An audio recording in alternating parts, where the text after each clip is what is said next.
আমি কিরকম ভাবে বেঁচে আছি তুই এসে দেখে যা নিখিলেশ। এ কি মানুষের জন্ম, নাকি শেষ পুরোহিত কঙ্কালের পাশা খেলা? প্রতি সন্ধেবেলা আমার বুকের মধ্যে হাওয়া ঘুরে ওঠে, হৃদয়কে অবহেলা করে রক্ত। আমি মানুষের পায়ের কাছে কুকুর হয়ে বসে থাকি তার ভেতরের কুকুরটাকে দেখব বলে।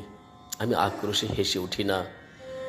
আমি ছারপোকার পাশে ছারপোকা হয়ে হাঁটি, মশা হয়ে উড়ি একদল মশার সঙ্গে। খাঁটি অন্ধকার স্ত্রীলোকের খুব মধ্যে ডুব দিয়ে দেখেছি দেশালাই জেলে, ও গায়ে আমার কোনো ঘর বাড়ি নেই। আমি স্বপ্নের মধ্যে বাবুদের বাড়ির ছেলে সেজে গিয়েছি রঙ্গালয়ে, পরাগের মতো ফু দিয়ে উড়িয়েছি দৃশ্যালোক। ঘামে ছিল না এমন গন্ধক যাতে ক্রোধে জ্বলে উঠতে পারি। নিখিলেশ, তুই একে কি বলবি?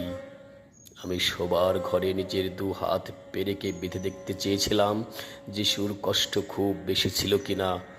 আমি ফুলের পাশে ফুল হয়ে ফুটে দেখেছি, তাকে ভালোবাসতে পারি না। আমি কপাল থেকে ঘামের মতো মুছে নিয়েছি পিতামহের নাম। আমি শ্মশানে গিয়ে মরে যাওয়ার বদলে মাইরি ঘুমিয়ে পড়েছিলাম। নিখিলেশ, আমি এই রকমভাবে বেঁচে আছি। তোর সঙ্গে জীবন বদল করে কোনো লাভ হলো না আমার।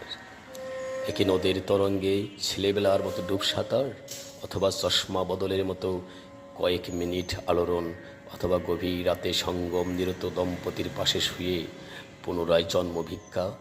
কেননা সময় নেই। আমার ঘরের দেয়ালের চুন ভাঙা দাগটিও বড় প্রিয়।